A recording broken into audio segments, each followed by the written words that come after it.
Hey, good evening, everybody. Welcome to a Friday edition of the African American Athlete.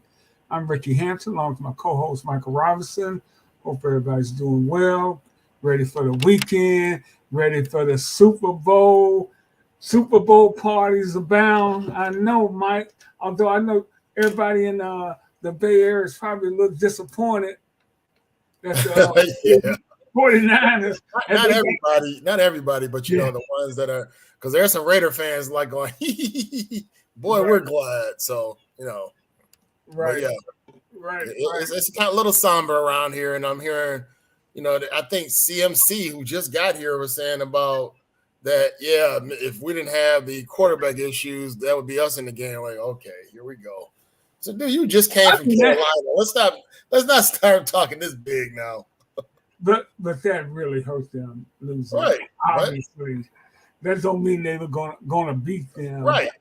What, But what, that you, what do you think the 49ers going to do now? They got well, it's, well. it's supposed to Garoppolo definitely won't be back, right? be right. Yeah, he's already said that. Yeah, there won't be any kind of circumstance we'll be back. But it's supposed to be, I guess, Purdy and Lance, I guess, would be battling out because they're not going. Even though he was the starter last year, I guess they're not going to let him resume that. I guess they said Purdy played it well enough that it's going to be a competition. So we'll see that. And then, of course, you keep hearing rumors that, at first Brady was going to come home for a final homecoming, and then all of a sudden Aaron Rodgers, who's from Chico but played at Cal, so that's the Bay Area connection, and that he's going to get out of Green Bay and come back to California and save the Niners and win that big championship and the first one since '95. So so it's a lot. Man, I hope Tom Brady's gone for good. You know, but you know what? Some of this is on the media. They won't let that story go. The Right, Minnesota exactly. retired, and I'm looking at so here are 5 places Brady could end up next year. Did Right. he just say? And he is no longer a great quarterback, man. Right. But the whole narrative, I mean, it just kills me is that when now all of a sudden, because he happened to win in Tampa Bay, it's like, well, Belichick was irrelevant. I'm like, oh my God, you guys cannot be serious.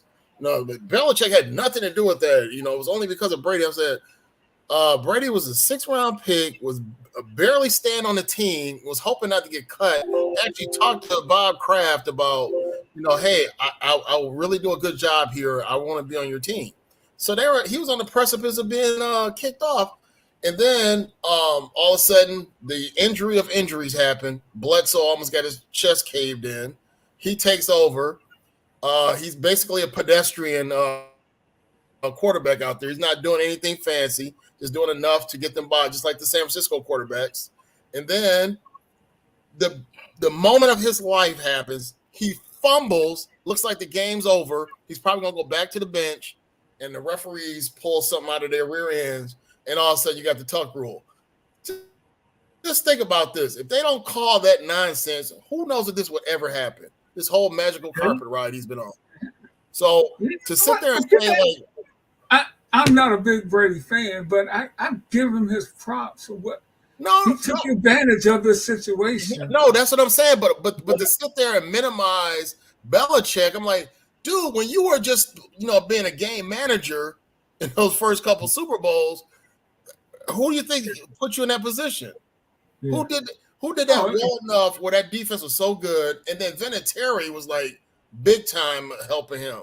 So that's what I'm saying is that people keep forgetting that first Super Bowl, that was an upset to beat St. Louis, and you didn't do anything significant. I think you threw for 100 yards. Yeah. So it's like, come on, stop diminishing how much Belichick had to do with that. But you know what? That happens, man. I keep always hear Michael Jordan never lost in the finals. Right. It was 9 times Michael Jordan didn't even get to the finals. Right. I mean, or you make it seem like Bill's one loss was like so horrific that you can't give him credit. The dude was in the finals every year of his career except 1 year. And the one loss was to St. Louis. They got upset by St. Louis. I mean, the St. Louis Hawks. So, so those legacies, man. People tend to forget, but some history. Speaking of legacy, some history is going to be made this weekend. Mm-hmm. First time in history that you're going to have two black quarterbacks guiding their teams in the Super Bowl, and dude, that's a big deal, man. Well, that's why I wrote about it. Yeah, and you had an excellent column that's in the AfricanAmericanAthlete.com. Right. It's been a long journey getting to Sunday. Right. But did you see in my column where I said that this should have happened back in 1974? Yeah, could have. But the principles I was talking about. James Harris against Joe Gilliam. Yeah. Remember, Joe Gilliam started the year off, played 6 games, and got railroaded off the field. James Harris lost in the I think the conference championship against Minnesota. So Super Bowl 9 could have been what we're seeing right now. Yeah. but we're here now, and I don't care who wins the game. I'm gonna celebrate. Yeah, exactly. I'll celebrate both of them brothers for getting there. However, how would you have felt back at Super Bowl 9? Would you have gone for Joe since he's from Nashville? Oh man, are you kidding? Are you kidding? But hey, this is going to be Harris though. My childhood here. I mean, I would have been happy for Shaq. Right. I would be doing just like I'm doing now. Celebrate both of these guys. Right, exactly. But if that had happened back then, oh my God, the football world wouldn't know how to take it, man. And they both from HBCUs. That's what I'm saying. It would have been just magnificent. Yeah. So that would have been fantastic. But how do you see this game playing out? There's a lot of people. Of course, the Vegas has Philly winning, I think by a point or a point and a half or something like that. The only thing that worries me is that Kansas City's defense may not show up. And then remember, it's not like Jalen's been throwing the ball down the field. They just been running all over teams. And then, of course, they've given up rushing yards to quarterbacks. And that's the worst defense to have against somebody like Jalen. Yeah. So it could get ugly.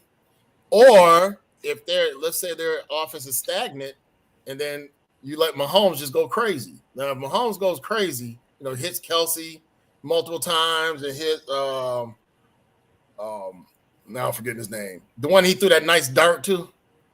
The wide receiver. Yeah. I just forget his name. Tony? No, it's a hyphenated name. Scanlon. Let's see. Scantlin. Yeah, Scanlon. Yeah. So if he gets of course, if he hits Kelsey like about 10 times, that's going to be over. Just like with Brady with Gronkowski. If he's like the big target, there's not much you can do about it because, as Kelsey was saying, is that and it kind of was like was a backhanded diss of the enemy, but he said that. Somebody asked him, why are you always open? He said, because of Big Red, and he's talking about Andy Reid. So then people said, well, wait a minute. He's not the offensive coordinator, though. So what are you really saying? So that's what people said. Dude, be careful what kind of statements you make because now you might have cost him another job opportunity because they're saying, hey, why don't we hire this guy if Andy Reid's doing everything? That ain't gonna cost him no job. They're just not gonna hire that brother. All right, yeah, but this gives them an excuse though. Yeah, that's what you don't want. You don't want to add to the nonsense. Well, and I do believe Andy Reid plays a big role in shaping that offense, as does the enemy. So I had no problem with that. However, Ricky, though, look at all these other coordinators that really don't do anything because the head coach is doing everything, get all kind of jobs, no problem. Oh, that's the problem. The problem is how the enemy looks. Right. The color of his skin, clearly. Yep. That is a issue, man. We are still dealing with that in 2023, and you think that maybe the emergence of these two black quarterbacks and it will go beyond just the playing field into the front offices. We got 7 black general managers now. Yeah. Of NFL teams, which isn't bad. But Which when you think about the league, that's still behind. But 7 black GMs. And what do we have for coaches now? Is it 3? So you got Tomlin. Tomlin. We got our guy in Miami that doesn't really want to be considered black. And Daniel in Miami. DeMarco Ryans is now in Houston. Yep. Just got there. Yep. And I think there's somebody else. Let me see. No more Lovey, and then so he got run out of Houston. Morris is gone. Somebody else got fired. Who's the other one that got fired? See, I mean, Wilkes was an interim, and right. You see what happened to him. Yeah. But that just goes to show you. And you know what? And here's the deal. You could tell me, I have no clue how many black coaches are in the NBA because they're so far past that now. Yeah. You just get hired and fired, and hey, you do a good job, you keep the job. You do a bad job, you lose your job. And sometimes you could be coach of the year and get fired. Yeah, and sometimes in the NBA now, a brother do have a bad record and he'll get rehired. So and we'll get into some of that with Ray Scott, who's going to join us, a great friend of the show and coaching legend, playing legend in the NBA, author of the book, the NBA in Black and White, and he's going to join us in a couple of minutes here. But yeah, where was I? The game. I'm hoping what people see with these 2 black quarterbacks will maybe transcend into the front offices and everything.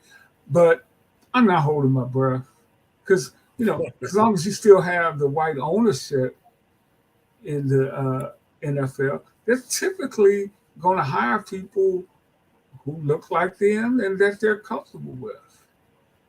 Yeah. Right.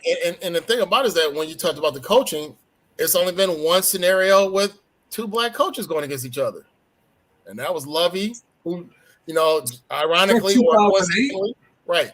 Lovey and Tony Dungy. And it's like, so Lovey got fired and Tony Dungy's under fire by people saying that, he's starting to have that conservative agenda and he's leaning right now and he's got some people upset. So it's kind of weird how you could be in like this pristine situation and then years later it's like, we don't love you guys anymore.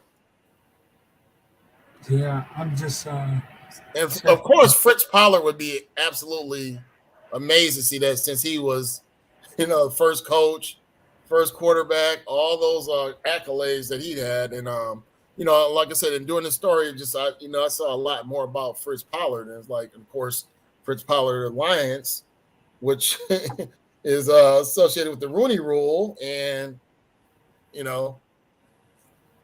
still got a lot of work. Yeah, that's been such a joke, man. Yeah.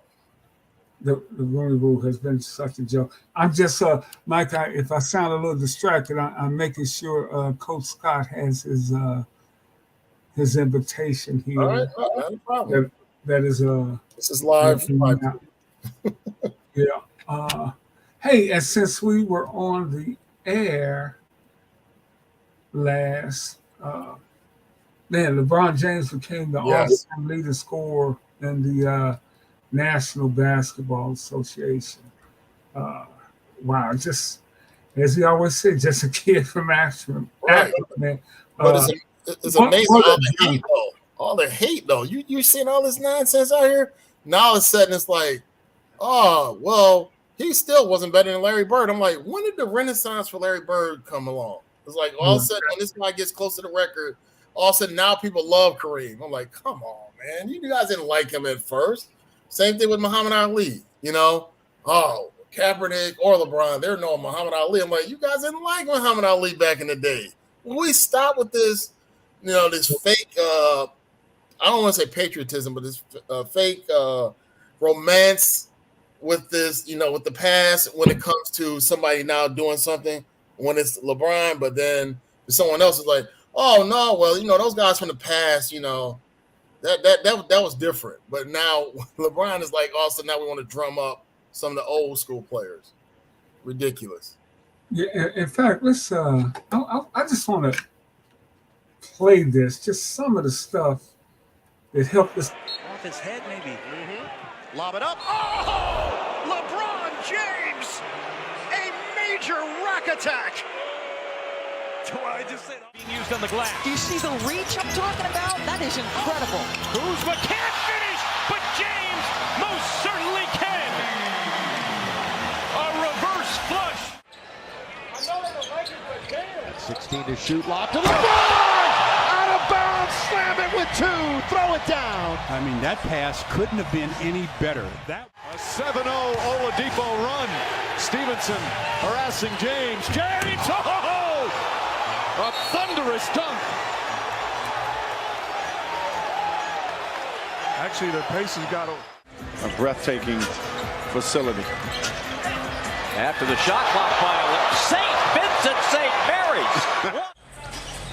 We shoot 38% from downtown. Here comes LBJ!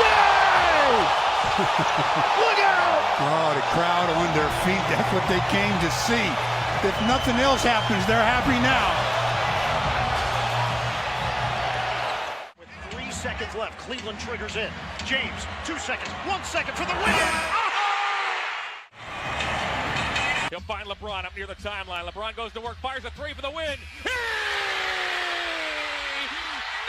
Dingus lost it again, and this time James controls it. James all the way in for the slam! LeBron James has put the Lakers in front. Come on. I mean, Awesome. it's another 20 minutes.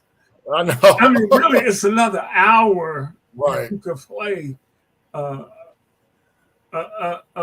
his highlights, man. Just Here's my thing, Ricky. It's like I think my buddy and I were talking about this. When did we really start getting into the NBA, and where it was really you were really cognizant of what was going on? I would say I remember when the Warriors won in '75, and I remember seeing Al Attles over there. I was like, wow. But I would say maybe '77 is when I really watched it all the way through because I had a vested interest.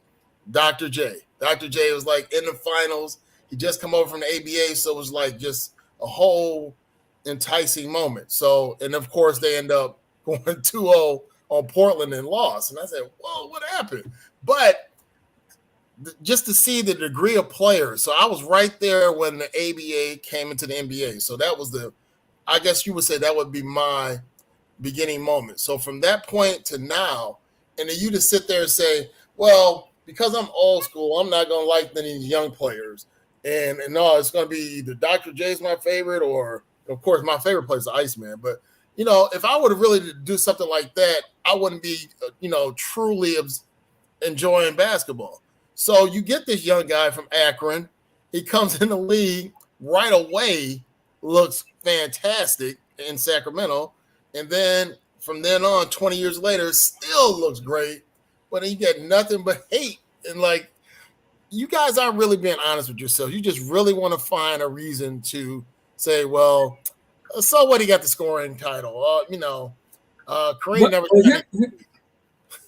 No, go ahead, Mike. I'm just saying, Kareem never shot any threes, or Michael did this, and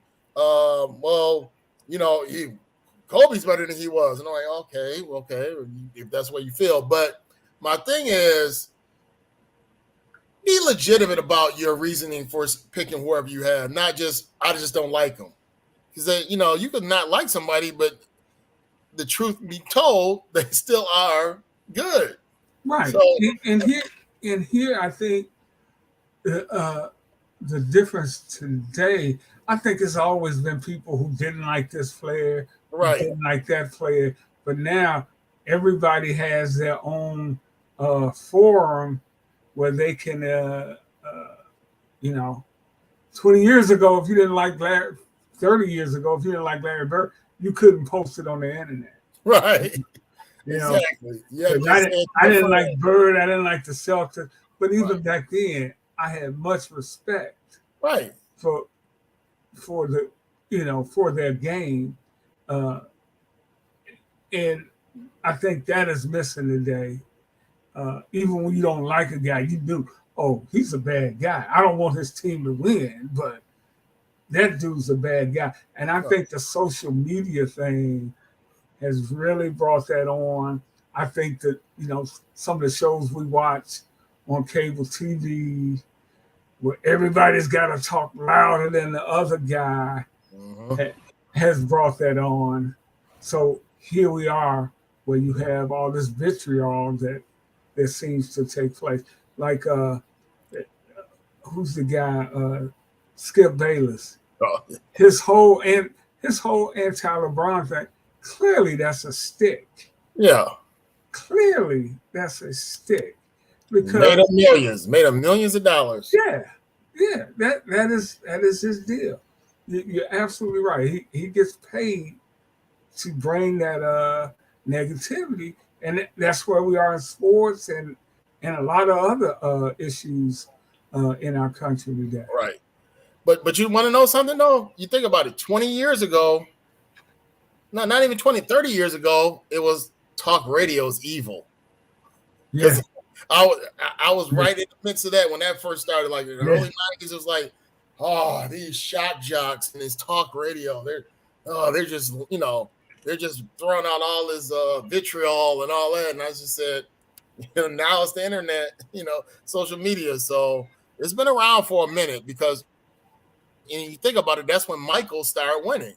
Because, you know, and that's the thing that kills me is like, especially like somebody like Skip, you know, he covered the Bulls for a little bit and then all of a sudden make it seem like he was such an insider. I'm like, dude, we got people. I was in high school when dude came to Chicago. Okay, I remember his first moments coming to Chicago. Those camps he would go to up in Wisconsin, up by us, over in Indiana and Gary, and then in Chicago. So I remember when he first got there. So it's not like, you know, we're sitting there, you know, 20 years removed and saying, what was that guy like? I remember from the very beginning. So, you know, I just think sometimes he throws out that stuff and actually makes it seem like he's that close to Michael or he has all this knowledge of him. And I said, no, you just, when you were writing for Chicago Sun-Times or Tribune or wherever he was writing for, you had a couple moments, but you weren't there from the whole time. Well, hey, man, we're about to bring our guest on. But before we bring our guest on here, let's see. Before we bring our guest on, I just want to play this right quick. I just want to play this. Another big corner man was Ray Scott, a ball player that we had tremendous trouble with all season.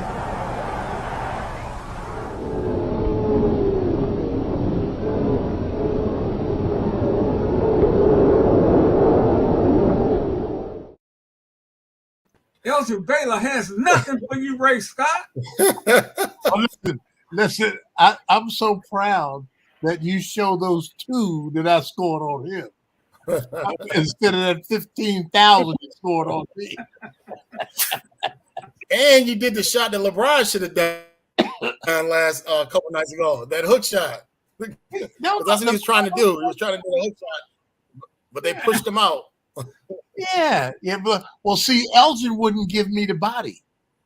That's why my shoulder, you know, coaching, that was much too low of a shoulder dip because instead of Elgin coming to the body like the guys do with Kareem, he actually went away from me.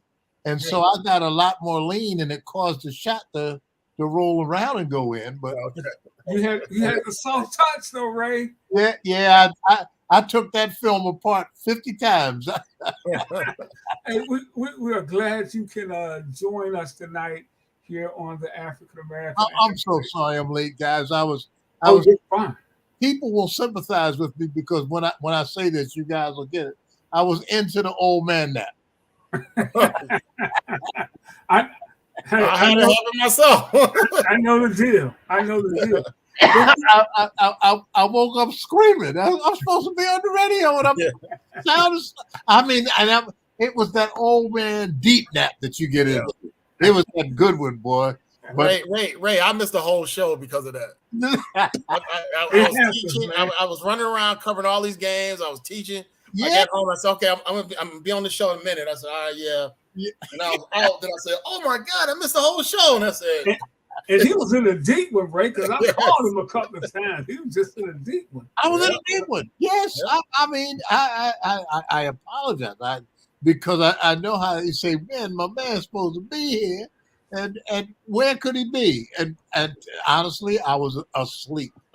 Oh, that is fine. But Ray, we want to have you on, of course, the author of the NBA in Black and White, the memoir of a trailblazing NBA coach, Ray Scott.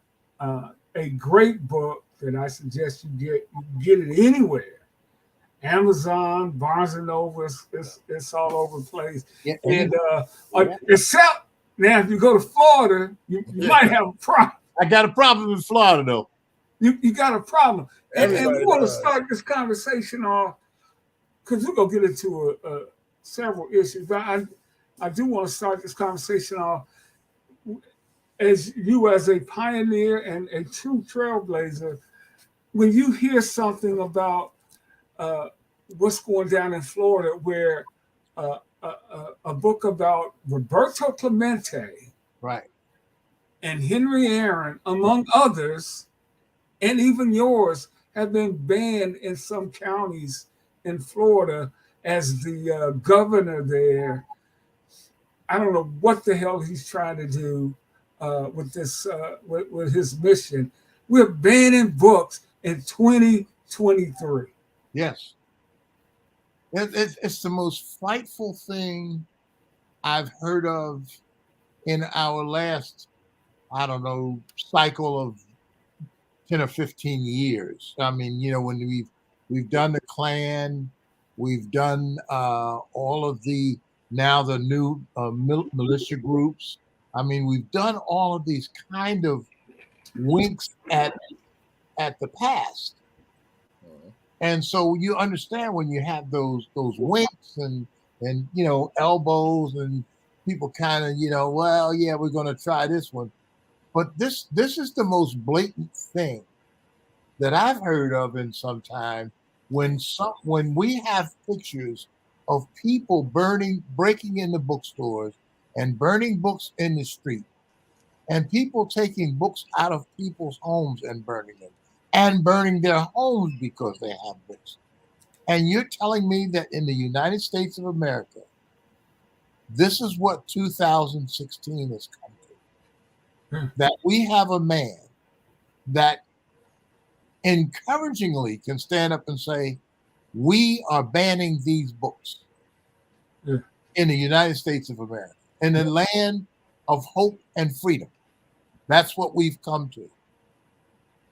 That we have a man that was elected president of a country, lost that election, and is now living in the United States of America, the former president of Brazil.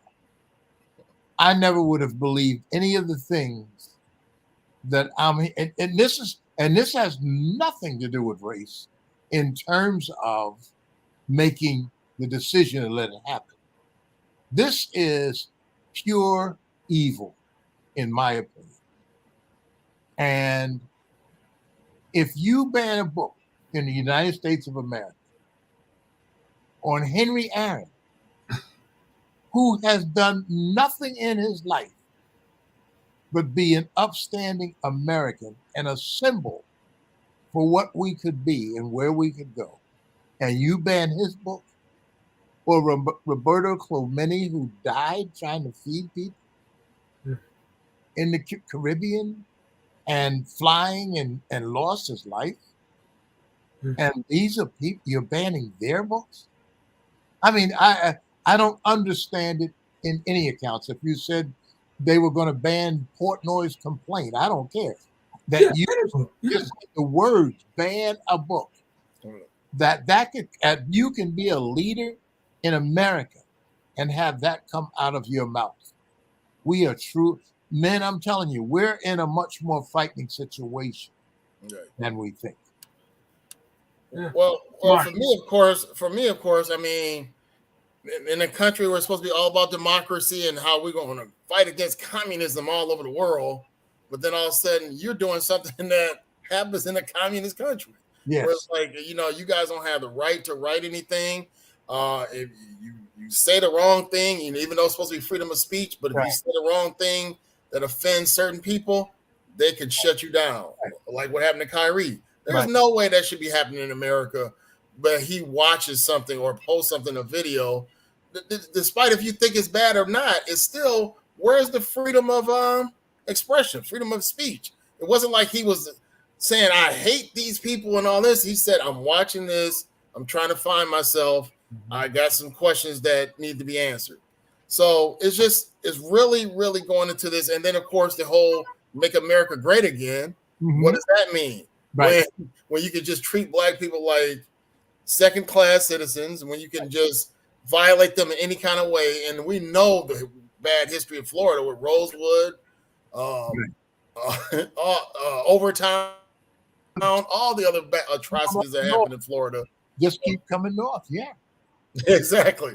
So, yeah, that's the thing about it, is that we're really going into the absolutely wrong end of the spectrum by what we're letting happen, even though we should be improving as farther we get on the time scale. But yeah, it's sad, and it's and it started with that whole, well, they're teaching critical race theory in these places, and it's endangering us, and it's making people feel like we need to feel sorry for what our forefathers did. We had nothing to do with that. So that's how it started. But now it's just getting bold and saying, we're going to wipe out Black history. We're going to wipe out African-American studies. So it's like, it's ridiculous. Mike, you are a instructor in the Philadelphia, in the San Francisco area. Have you gotten, not in San Francisco because it's right. City. But it's like, the whole critical race theory thing is like, it's they found a way to bastardize it by making it seem like it's such an evil thing that it's basically a theory that was done amongst college professors. It wasn't anything that was a curriculum or anything like that, but they just bloviate all this nonsense and then say, well, my little kid's been in danger because he's made to feel guilty. And, we're saying that, you should feel bad about yourself and your race because of, what happened hundreds of years ago you had nothing to do with. So they twist it around instead of, making it seem like if you're talking about Black history, that's world history. Mm-hmm. Okay? That's history. So to make it seem like you're doing some kind of radical way of saying things, just like how they tried to say Kyrie that was some radical video that he was watching that was basically being offensive to, the people of the faith of Judaism. So, they can twist things and make it look like it's something horrific, but it's really not even like that. But that's a way to get your agenda across by, confusing people and making it seem like, yeah, you're right. You're right. I do feel that way. So, and there you go. Mm-hmm. That's all it takes. It's how Hitler took over Germany by, manipulating the people and saying, look, those people are the reason why your economy is horrible. And then they said, you're right. And then that's what happens. And that's what Trump was trying to do here. Right. And he's been kind of successful. This would have been his second term. And look, all this nonsense is going on. Yeah, the plan, I think it's something that we had a gentleman here by the name of Philip Pierce said to me one time. And I didn't think of it in the ways. This is when Coleman Young had been elected, and then Coleman died. Yeah. And so we talked. Well, Detroit. You're talking about Detroit. Detroit mayor, right? So we get that shining light on the hill, And so what they did is they said the plan. What did Phil say? Phil said the plan is in place. Don't think when you see the plan that that's the beginning of the plan. When we see the plan, gentlemen, the plan is in place. Right. And I have been saying right along, following that conversation with Pierce, if the plan is in place and they're working the plan, we want to know what the ultimate aim is so we can try to head it off in some fashion. This plan is so far along, gentlemen, that we have governors of states talking about shutting down rights. You know, and there's it's like they've all sat in a classroom and read Mein Kampf. Yeah. Absolutely. If we repeat this long enough, people will believe that we don't care. They don't care. Exactly. Right now, if they watched our conversation, they could care less about what we're saying. The plan is in place. They are up to repetition. You know, when they started working with critical race theory, they had their plan in place. They've had their plan in place, my friends, with the police. Absolutely. Police. Well, I want to kind of transcend this a little bit because it's still in the same vein. We got this piece going on with people banning books about trailblazers such as yourself down in Florida. But in Phoenix on Sunday, as Mike said in his column, where they didn't even want to celebrate Dr. King's birthday, had to push them like hell to get there. You're going to have two black quarterbacks taking the field. And Ray, what does that mean to you, considering your journey throughout your career as an athlete and a coach, and the trail you blazed, becoming the first black coach to win the NBA Coach of the Year award, to see those two young black men out there? What does that mean to you? Well, it's astounding. And I think I talked to Rick about, I was drawn into a trap, and I regret it to this day, but I understood. The trap is, if you recall, to get me and you and Mike to get us in a room, and someone says to us, Ricky, what do you think about these two quarterbacks playing against each other on Sunday? And what clicks into our consciousness?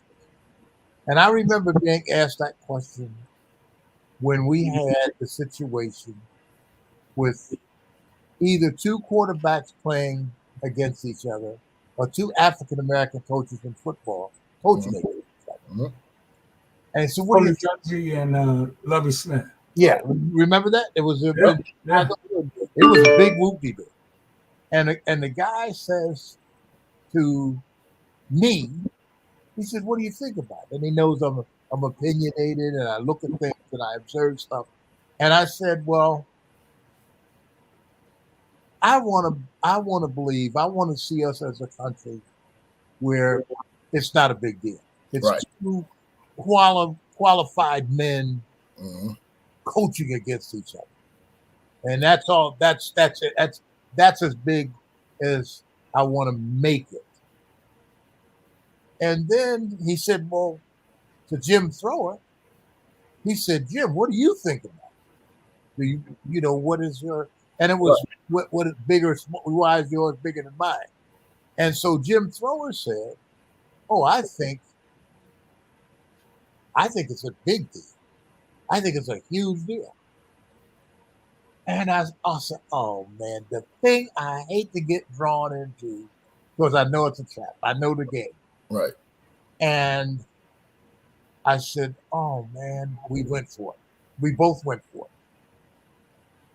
We hadn't prepped ourselves to answer that question as normally we do. I just said what I said, and Jim said what he said, and basically that's a conversation between the guys. We have those conversations, right? But publicly, when we take a stand, we try to make sure we're united, that it's strong, you know. Mm-hmm. And I said, "Oh man!" And I said to myself, "I'll never fall for that again. I'll never fall for that again, because we are not. I don't think we're so big that we can divide ourselves, being 50 million in a field of 350 million. Of course, it is what it is. It's a big thing, but the question that you're asking does not deserve to be asked of this man, Jim Thrower, and Ray Scott. Right. Because we're not the people that is being presented. This is what we're saying is not for us. What we're saying is for the public. And the last time I checked, our title in this republic was minority. So why does a minority opinion, why does that, I would ask you a question. Why does that have value, what I may think or what Jim may think? I'm curious. What is it in your mind? Well, I'll tell you why I think it's special to me, because of the journey. Yeah. I think the journey, I think of Joe Gilliam, I think of Shaq Harris, Fritz Paul. I think of everybody that made that role. Tell me that. So when you see do you have those same feelings when Doc Rivers wins Coach of the Year in the NBA? Knowing that you've been right there. If you're asking me, see, this is how I'm gonna answer that, and this is what I feel, and this is the way I should have answered it. I should have said, ask me when I'm looking at it. Ask me how I feel then. Don't ask me now. This is it's hyperbole. It's a bunch of things going on. These guys are friends of mine. You know, there's all kinds of. But just ask me when I've had the view. Why? How come I can't answer it when I'm viewing it? And you say, how do you feel now? And that's just my thought. I wanted to say but I always have to answer you in a way that it gives you an opinion of me. You can say, if you agree with me, you can say, I agree with Ray. If you don't agree with me, I disagree with Ray. Or I agree with Mike, or I disagree with Mike. You know what? And I know my opinion isn't that important to you, because you never called to ask me about where you should buy your home. Good point. Good point. You know, I mean, I'm speaking right. I'm speaking to us as African American men. The questions that we're asked are so inane. Yeah. You know, because ask me when I'm looking at the thing. Yeah, that's when it's important. Sunday afternoon, 6:00. I'm watching the game. How do you feel? Now ask me. Yeah. But you're asking me, I have to conjugate the verbs and figure out all these things and all of this history that's happened and what Lovey's been through and what Tony's been. You know, that's a fair question. And again, you never asked me, should you get a Cadillac or a Chevrolet? That doesn't matter to you. I'm not in that ballpark. I'm not in that realm. So don't put me in a realm that you really don't have me in to begin with. Okay, I got that. You know, but that's thoughtfully going through that. But I hated that. And so now here's my answer to your question Sunday. I love both those quarterbacks. Yeah. You know, so right now, I want to watch the game like I watched Muhammad and Frazier. Right. You know, when I told Muhammad, Watch out for this little cat, man. He's a bad dude. I'm sitting in the room, in the locker room with Ali. I'm saying, man, you better watch this cat. And I like both of them. Yeah. But I'm not going to say, oh, man, Frazier's going to win, or oh, Ali's going to really slap him. No, man. Well, see, Mike and I kind of with you because before you came on, we were talking about we feel like we've already won. Exactly. Just watch them do their thing. I like that. But it isn't, to me, it isn't about who was the guy who said, are you a witness? The best thing I am on LeBron is I'm a witness. I get to witness. And thank God we get to do that because for many years we couldn't even witness. Yeah. We couldn't witness anything else. But you know what? Going back to when you said Frazier and Ali, remember that was politicized. Yes. Like, this Muslim over here, and then you got, this good black guy, So then that tore the black community apart in that point. Yes, this won't happen in this game. I think people will be like, hey, man, either one of them win, I'm cool. Okay. And that was my point. Right. I love both those kids. I love Mahomes and what he's done, and I love this. This kid came here the first game of the season in Detroit. Yeah, and Mike, he put on a show. He looked like the best quarterback that ever played, didn't he, Ricky? Against the Lions, the opening game against the Lions. Yeah, Hurts looked like the best quarterback ever played. 38, 35. Yeah, 38 on him. Yeah, and he got a wide receiver. Brown ain't missed the ball yet. He missed the ball, and I'm going like, these guys are really good. But now, does that mean that I'm going to say, well, he doesn't miss the little guy, Tyreek, or the big guy, Kelsey? He's a bum. That big guy's a bad man. Yeah. So I want to enjoy the fray. I don't think everything can be politicized. I think we should be at the point where which quarterback do you like? And then I would say, well, yeah, and we both said this with great quarterbacks. We like them both. We're not afraid to say that. When we watched what was it, Dan Fouts, and he's going up against the guy up in San Francisco, Joe Montana. Nobody said, "Oh, man, Montana, I don't know," or Fouts. And we go, man, they both some bad guys. There's going to be some fireworks, man. Right. And that's the way I think it is when you get great athletes competing against each other. You want to see the competition. That's what you pay your money for. But what do you think? Like, what do you black guys really seriously think when you see a black guy going up against another black guy? We think the same thing you think. The better guy's going to win, and I'm paying my money, paying all this money so I can see it. That's what I think. I better get my money together so I can get out there and see it. So I kind of that because I had the practice of that years ago, Michael. That is where when Ricky asked a question, I mean, I was like, oh man, because I like Mahomes. And I like Hurts. I like the teams.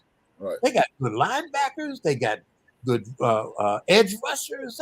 There's a lot of talent out on that field, and so I want to make sure that I'm able to see the game. Right. Hey, I want to get into and let me just get people caught up. You're watching the African American Athlete. I'm Rick Hampton and Mike Roberson. Our guest is Ray Scott. Ray, I want to get to some basketball and get your thoughts on some of these trades. And did you hear the news here in Detroit? The trade for James Wiseman is kind of up in the air because Gary Payton failed his physical out where Mike is in Golden State. So the Sadiq Bey to Atlanta and Kevin Knox to Portland, all that's up in the air now. Your thoughts on the trades? Is there anyone that stood out to you? Was it the Durant trade, the Irvin trade? And it's funny you picked the trade that stood out to me because I'm still trying to figure it out. If I have Duran Why do I want a similar player in Wiseman, who's also a project? These two kids, 7-footers with leaping ability, running ability, shot blocking ability, they need to be on the court a lot so that they can get. Now, Duran is getting it here. Wiseman wasn't getting it in Golden State. So the guy in Golden State needs it. But I think Golden State had to admit, and we all saw it, when they allowed Gary Payton to get out of there, I shuddered. And now, to me, this is Golden State admitting. Oh, yeah. They know he's not in shape, but they are admitting to their fan base, Michael, he's telling you guys, we made a mistake. They knew the trade wasn't going to be any good. These guys know what time people burp in the middle of the night now. Right. So they knew. But I think they were saying to their fan base, we messed this up. Because they killed the chemistry that they had. Their chemistry at the end of last year was second to none. And all of those, but they went out because they obviously don't want to lose Poole. And so they did everything they could to keep Poole, which was fine. But you gave too much of that. You had a team and you gave too much. And it's the second time they've done it. And the thing about it, and Mike, you see him all the time.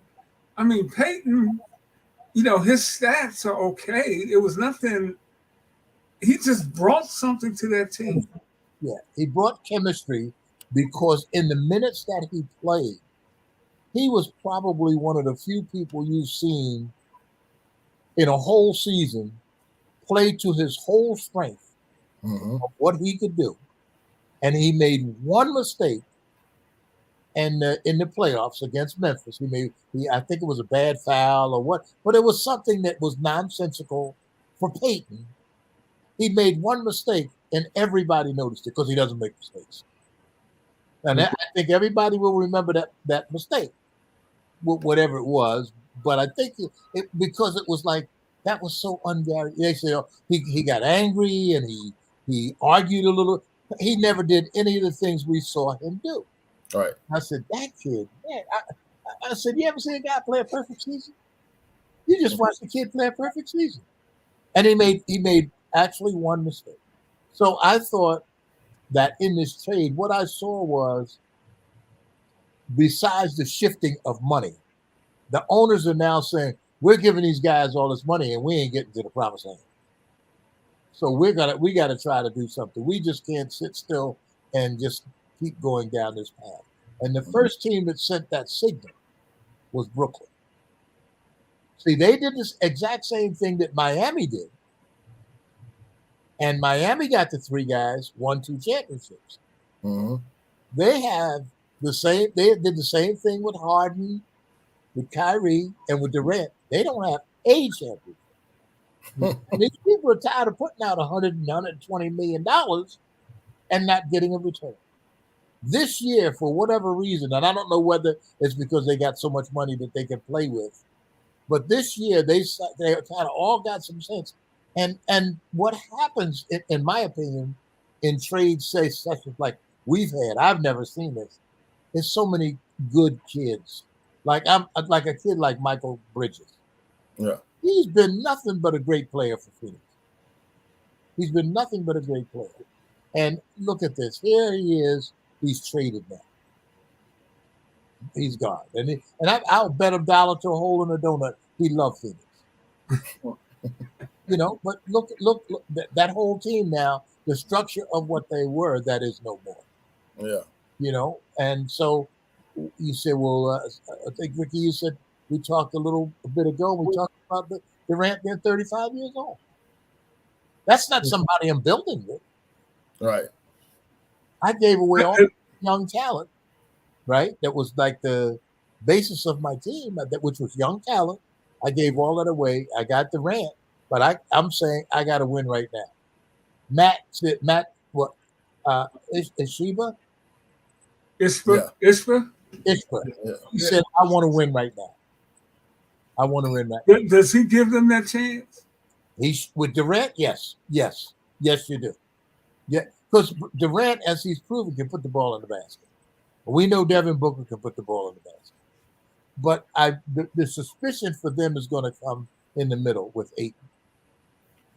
Is he going to sulk? Is he going to be in? Are they going? Now I believe Ayton, because of the way Chris Paul plays, I believe Chris Paul will do everything he can to keep Ayton in the corral, because that's what it's going to come down to. But right, you got them guys that fire the ball now. Devin and Kevin fire that ball. But coach, what about on the defensive end? Because remember, Bridges was like their defensive stopper. So was just like Brooklyn. Remember, Brooklyn's whole deal was they get all these points, they score all these points, but they give up just as many. So will that be the same thing here in Phoenix? Chris Paul's not going to be able to lock down like he used to. I thought Brooklyn threw away their future when they traded Dinwiddie and LeVert. Right, exactly. I thought that was their future. I didn't see them as having to do anything to go get anybody because they were building a team.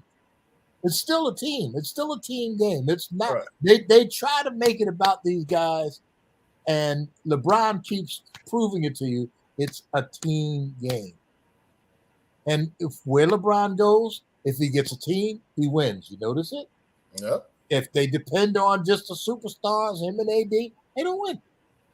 Or in the past. I mean, LeBron, wherever he's gone, it takes a team to win. And they'll say, what will they say? They say, oh, LeBron is a pass-first guy. He's a pass-first superstar. With almost 40,000 points. Right. While we're discussing, while you mentioned LeBron, he just set the record, all-time leading scorer. And just his whole impact on the game. I mean, you even dedicated your book. You mentioned LeBron in your foreword in your book. What has he meant? What helped shape how his legacy is to you? His legacy to me is image, because LeBron showed you what you do no matter what you do in basketball. LeBron went out and educated over 1,000 kids. 1,000 kids. That's what I praise him for. That's what my praise in the book is for. It's for what he did in the community. On the basketball court, he's great. He's a great player. No doubt about it. You'll talk about him with the other great players because he was great. He's great in his era. His 20-year period that he played, he was great. He wasn't any greater than Kareem, but he's great. They're great players. They're great players. You're never going to take a guy that's a great player and walk away from the game and say, oh, well, he was great back in Elgin Baylor was great back in 1960, but he wouldn't be so great now. You can't say that because he was great when he was great. Yeah, exactly. I agree. And with LeBron was great. Kobe was great when he was great. I'm not a big Kobe fan because I didn't like his basic game in terms of working in the offense. He never made the offense work. But was he great? Absolutely. I never say Kobe isn't great. But the guys, you're only great in your era, man. We can't live beyond that era. We like to. But Kareem is, we saw him the other day. The guy, Kareem scored 38,000 points, right? Yeah. But he was old. Does that mean he wasn't great? If you take Doran or the kid that they just Wiseman out on the floor against Kareem now, they need his lunch. He's 90 years old. So he's not going to be great today. Okay, because we always, Mike, I'm so glad we got you to follow up kind of on some of the early conversations Mike and I were having before you joined the show. Okay. I do, speaking of great, I want to play this right quick.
I mean, I could, as I was saying with LeBron, I could play another 30 minutes.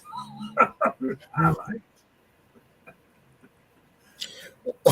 Well, my question, my question, are you talking? I didn't know. No, go ahead. Well, my question, Ray, is this: does your skin crawl when you see some of these little young prognosticators that make it seem like, so what? Bill won 11 championships. So what? If Will averaged 50 points a game. They're playing against plumbers and police officers. You know, basically saying somebody like yourself didn't exist. Yes. So that I mean, it drives me crazy because it's like you guys are not only disrespecting your elders, which I always hate, but you're also not being realistic. And you're being stupid. Yes. But it tells us about the world that we live in, that we live in a world that we have a lot of stupid people. But I don't think, let me go to the plumber thing. I mean, I've heard guys try to put us down before, and the players of yesteryear. Right. But they failed to realize that in the players of yesteryear, that was the best players. Exactly. That was not guys. That was not plumbers. Those were all Americans. Right. So when J.J. Redick made this statement, it told me how much he studied the game. What I prided myself on, and what you guys as prize-winning writers prided yourself on, was your research. See, you weren't afraid to say what you didn't know. Right. What you wanted to only speak out on what you knew. Well, unfortunately, your field in writing is getting so saturated with these talkers that they're getting guys that are talking about things that they don't know. Exactly. See, I know if I talk about baseball, when Ricky talks to me about baseball, he knows he's talking to somebody that has studied the game. I know baseball all the way back to Ty Cobb playing in Detroit. Right. You know, the stars that they had in Philadelphia, Del Innes, Richie Ashburn.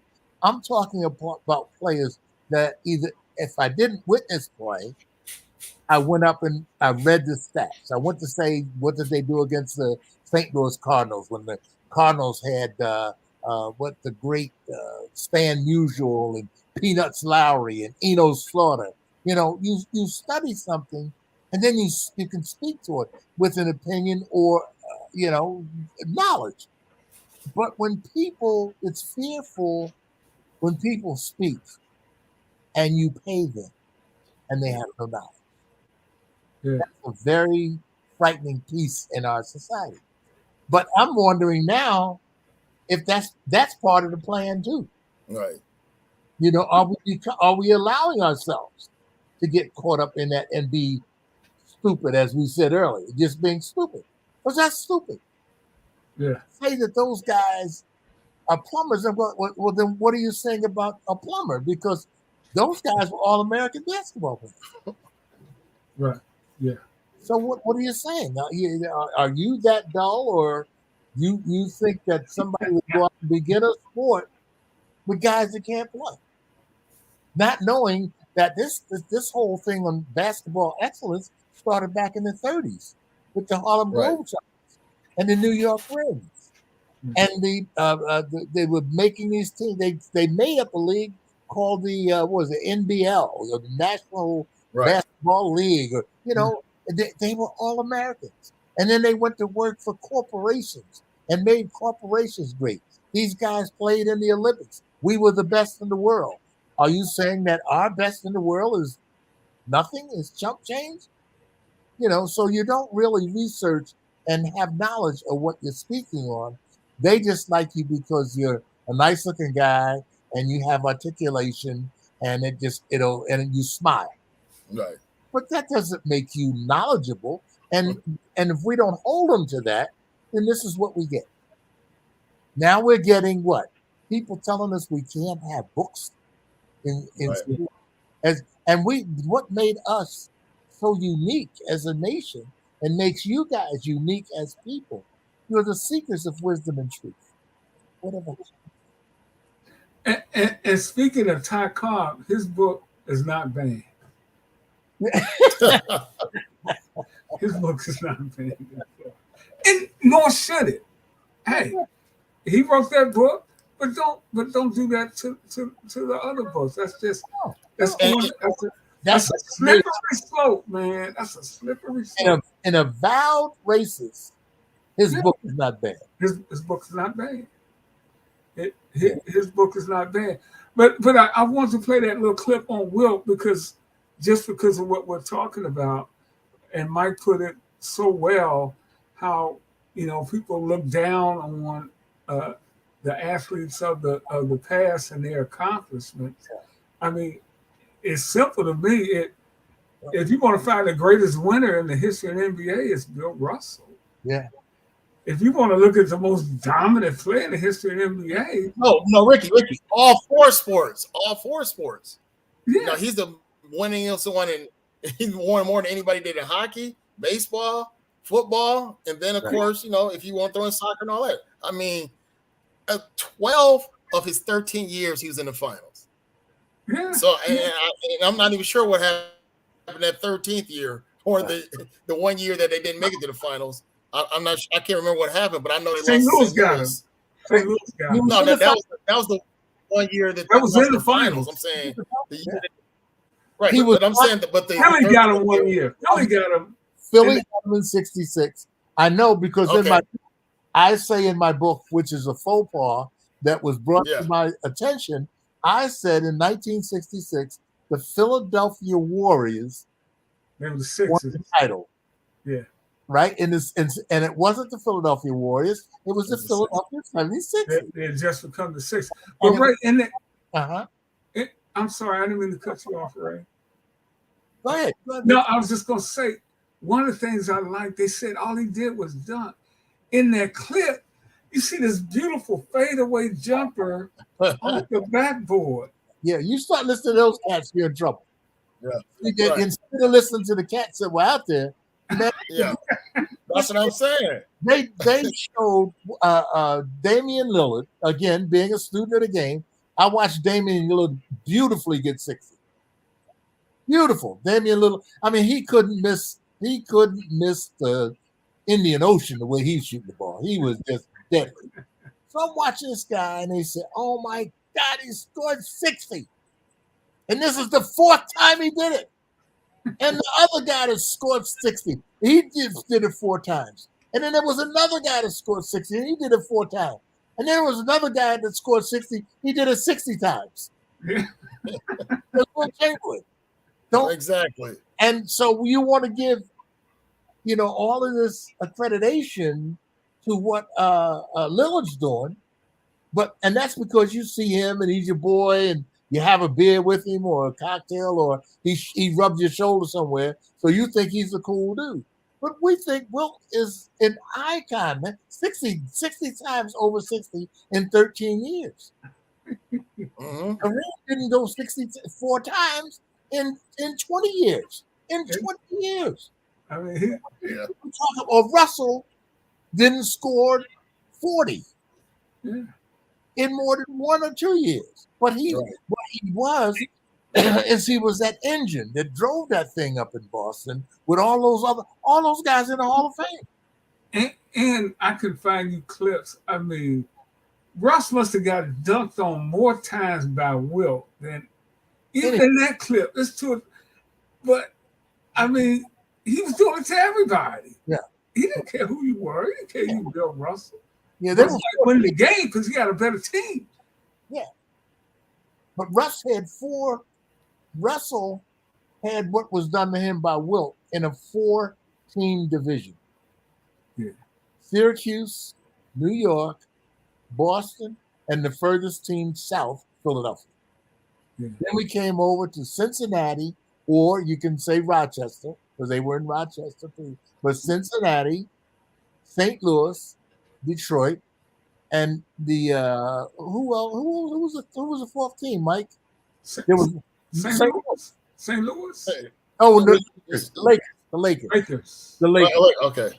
So because it was 8. When I was drafted, it was 8 teams. Right. And the 9th team was the Chicago Bulls. Wasn't the Bulls then? It was the Packers. Right. Walter Bellamy. Now you got Walter Bellamy is a super center. Right. Right. When Wilt saw him, 8 straight blocks, caught him. catch them. Then he said, now you can go and play, Rook. Now you can leave. See, and Walter Bellamy was one of the best players ever in college. Big Bell. Exactly. Bell. In college. He averaged 30 points his first year, 30 points and 20 rebounds. Kareem ever averaged 20 rebounds? And Bell's had a good pro career, too. Yes, he did. Yeah, he's a Hall of Famer. And let's not forget Mikan. Well, Mikan's one of the four. The four guys that changed basketball, Mikan, Wilt, Russell, and the other big guy, Kareem. They all had rules put in to see what they could do. All four. It's funny you mentioned that because that's one of the biggest things that Wilt said about Michael. He said, they changed the rules to stop me. Yeah. They changed the rules to make you better. Yes, right. That's a great point. That's correct. Yeah, they never worked on hand checking any harder than they did when Michael. Can you imagine if Gus Johnson could have guarded Michael Jordan and put his hands on him? Mike would have saw. And because you can look at what happened to Mike when he played against the Pistons. Right. Remember Ricky and I covered those, and Joe Dumars, they brought those rules. They stopped that. The NBA stopped that. They legislated against the defense. Yeah. So and they put the zone in so the European players can kind of seamlessly come into the league. Oh yeah. Well, that whole game, they didn't just transfer. Remember the European game. A lot of people don't remember this, but the European game was adopted by the ABA. The ABA picked up the European game. And then they brought over Tony Kukoc. Remember Tony Kukoc? 1988. Was going to be the lengthy guy that could play out on the floor. He wasn't responsible for banging the boards and playing defense and all. That wasn't Tony. Tony Kukoc's job was to look pretty. In the European game. That was his gig. So that whole transformation. But I remember going to the ABA and I'm like, man, these guys are having fun. I've never heard more laughter on the floor in my life. Because guys, they didn't have to take all those hard drives to the hoop and get all those hard fouls. And then those guys would drive and get 1 foot from the basket and throw it out for a guy to shoot a 3-point. I go, where did they get this strategy? Man.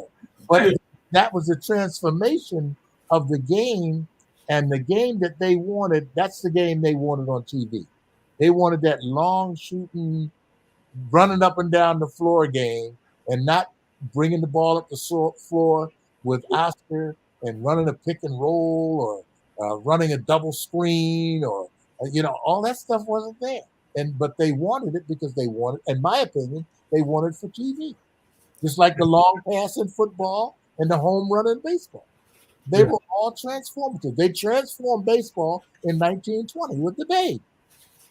Yeah. So let's not try to get singles and buck singles. We want to hit the ball out of the park. And then you remember when the pitchers were dominant in the late 60s? Gibson and Marichal and Seegers. They stopped. We got to get out of here, man. We have gone way over time tonight. But Ray, it's just so interesting talking to you, man. I want to put this book back up here again. Thank you. The NBA in Black and White, the memoir of a trailblazing NBA player and coach, Ray Scott. Ray, just tell us a little bit about the book before we get out of here. Well, it's a discussion in the history of NBA, beginning back with early basketball, when I tried to tell a parallel story of our country, and I used 1960 as a barometer, although I did go back to 1955 when part of my motivation was when Emmett Till was murdered. And because that impacted me greatly as a young kid when we weren't even thinking about playing baseball, basketball, and football. We just played in our neighborhoods. But the book tells that transformative story of John Fitzgerald Kennedy saying that he wanted the United States to be a country equal for us all. And Lyndon Johnson tried to make it happen by putting in 2 laws. And I had this observation from the NBA bench with a couple of dollars in my pocket.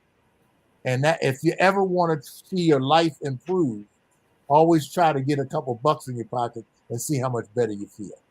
And so I was feeling pretty good because I got money. I had the prestige of making it and playing in the NBA. But I also had a look at the Roaring 60s, the Roaring 20s and the Roaring 60s. And that culture that was devised in the 60s because of John Fitzgerald Kennedy, it sustained us for about 20 years. It got basketball up to Magic and Bird. And that was the big thing, those guys coming out in the 70s. And that's, as you both know, that's when basketball got on television. Yes. We were on tape delay, and in the 70s, when those 2 guys came, those cats put us on Main Street. Yeah. Well, they late 70s, early 80s. That's correct. Yeah. Hey, Ray, we're going to be joined by a Hall of Famer with our next show. We're going to try to finalize the date in a couple of weeks. Just your thoughts on Artis Gilmore. Artis Gilmore is one of the greatest players we never talked about when we talk, but he was in advance. Remember, Artis Gilmore was so skillful that he played in that change over to the 3-point shot, the 3-point line, and to all of that speed. So he wasn't a big, slow guy. Right. He was an athlete. And that's the thing. He went from that guy that would set screens for Dan Issel and Dampier and Darryl Carrier and Cincy Powell. I mean, he's a great player. He's great. And the thing about guys like that, as they started there were guys like Artis and Julius, as they started to come into professional basketball, they brought a class and dignity with them that I'm still proud of to this day. Yeah. Because they literally were what I would call league builders. Mm-hmm. They helped build the ABA, and they helped sustain and change the NBA. Yeah, the A train. And well, I got to mention this too, because you kind of went through that. You and Wilt and Mike, you know the story we talked about on this show before. Coming out of Philly, you guys weren't even recruited by the Philly schools, right. And Artis had the same thing coming out of. He was in South Georgia, Florida, mm-hmm. down in that area, and nobody recruited him. None of the SEC schools wanted Artis Gilmore. Is that crazy? That is crazy. Yeah. That is crazy. And he ends up at Jacksonville. Yeah. And actually, I was doing my research on him and reading some of the stories from some of the papers back then. And they would say Negro center Artis Gilmore is our colored basketball player, Artis Gilmore. Pembroke Burroughs was 6'10". Artis was 7 feet. Yeah, and they had another big guy on that. They were a dynamic team. They were beaten by a very good UCLA team. They lost to UCLA in the finals. So Gilmore again, and you'll get into. I have his book too. I have Artis' book. Artis there's no player I admire any more than him. He's a very admirable man. And like I said, he and Julius, George McGinnis to a certain degree, but he and Julius, they brought a dignity to the NBA from the ABA mm-hmm. that had to be observed. Those men are superb guys. And I don't want that forgotten, that those kids from the ABA, they weren't rabble rousers. They were good, solid basketball players. Well, I read Dr. J's autobiography, and he notes you as a mentor to him when he was a young player in Virginia. Yeah, it's funny you mentioned that because, and I have one more question for you, Greg, too. But my homie, Jim Jones, said that when he played for the Carolina Cougars, Michael Jordan came up to him years later and said, "I used to watch you when you played for the Carolina Cougars." He said that tripped him out that Michael Jordan was looking up. Right, yeah. But my question, Ray, is that 3 years later, after the absorption, like some people like to call it instead of merger, but the absorption of the 4 teams, you had the 3-pointers, and the late Chris Ford, who just passed away, hit the first 3-pointer ever in the NBA. What did you feel? Because you were coaching around that time, right? Or did you stop coaching? Yeah. Okay. So what did you feel when you saw that portion of the NBA, which now Steph is just totally taking over it? I'll give you, because when in '77, when the NBA instituted the 3-point shot, I said one or two things is going to happen at that time. Fans are really going to love it, or the players are really going to be not good shooters. And if you recall, we had those 6'6" guards like Charlie Scott and Reggie Theus. Thankfully, those guys shot well enough to make it attractive to the fans. But let me say that it is nowhere close to where it is now. When you watch your guys, man, shoot that ball. When I watch Steph Curry and I watch Clay, and they are major exceptions to the rule. See, the thing about Poole is not the exception to the rule. He is the rule. He takes the three, but he doesn't make the three. But the exceptions to the rule are the guys that put a ball down 25 feet in the basket with consistency. Those are the two guys that I have seen in the NBA, developed in the NBA, that gave that shot credibility. Yeah. Well, we're going to get out of here. Ray, thank you so much, man, for joining us here. I hope everybody has a great weekend. Enjoy the Super Bowl. Be safe. For the great Ray Scott, my great friend and frat brother, Mike Roberson, I'm Rick Hampton. Peace, everybody. Thank you, Ray. Thank you, Mike. I'm only a phone call away, guys.